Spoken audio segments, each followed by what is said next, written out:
Good day, I'm Theodore Henry, and this is your JIS News for Thursday, September 20. The state of emergency will remain in effect for the St. Catherine North Police Division until January 2019. On Wednesday, the House of Representatives unanimously approved what is the second extension for the enhanced security measure, which would have ended on October 2. This is deemed to be necessary to satisfy the short to medium-term objectives of the special measure. Importantly, it will reinforce the pillars of transformation that will be seen as part of the long-term results of these actions. Prime Minister Holness told the House that there had been a 68% reduction in murders and shootings since the state of emergency was implemented on March 18 this year. He also said several communities in the area were grateful for the measure, adding that the security forces had stepped up their operations to a more investigation-based strategy. Several gang leaders have been arrested, and we are breaking gangs, which is very important. Mr. Speaker, we are gathering greater intelligence. We are building greater networks of cooperation in the communities. And ultimately, it is this better policing that will lead to the sustainable reduction in crime. Minister Darrell Vaz is calling on the international community to support CARICOM's Small Island Developing States, SIDS, in refinancing their main source of catastrophe risk insurance.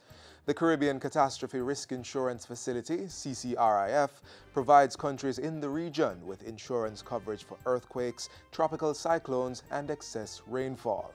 The CCRIF is currently in the process of developing products for drought, as well as for the fisheries and agriculture sectors. We urge the international community to support CARICOM SIDS in their drive to recapitalize the CCRIF. Many SIDS cannot afford the insurance premiums.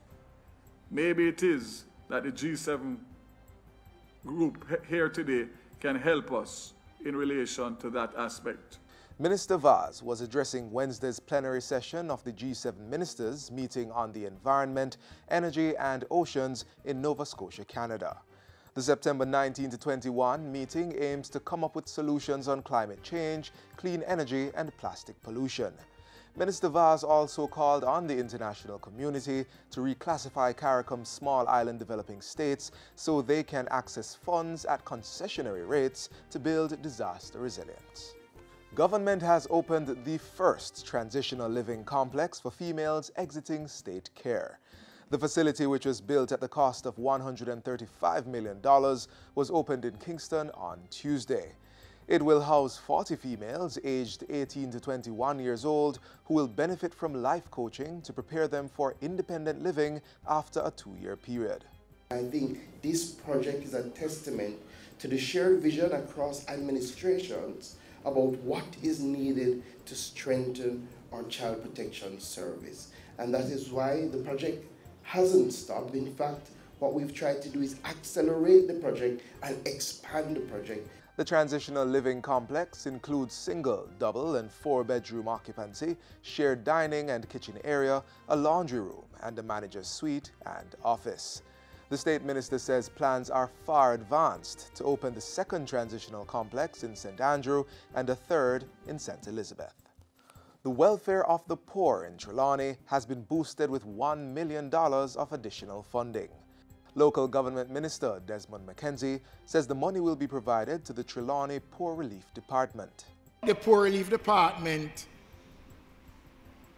over the years continued to work in most cases with limited resources.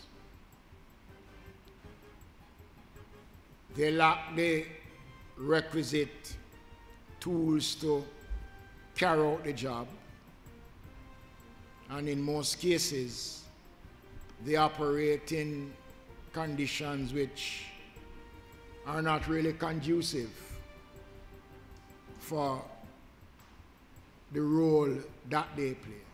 Minister McKenzie says government is committed to the welfare of the poor, pointing out that $300 million is being spent to upgrade the island's infirmaries.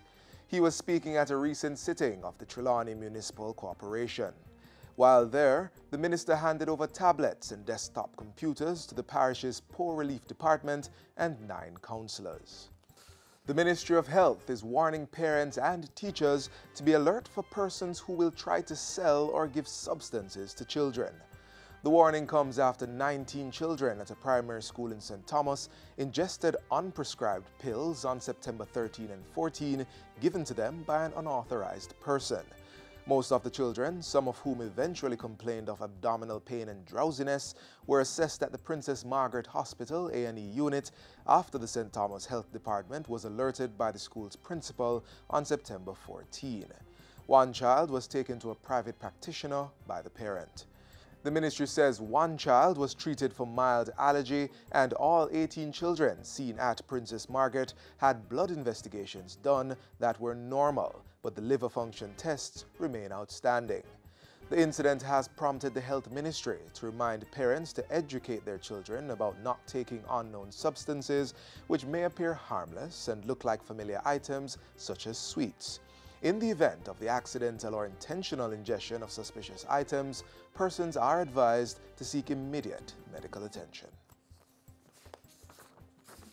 And finally, an Education Management Information System, EMIS, is being developed to provide a more detailed, data-driven profile of students.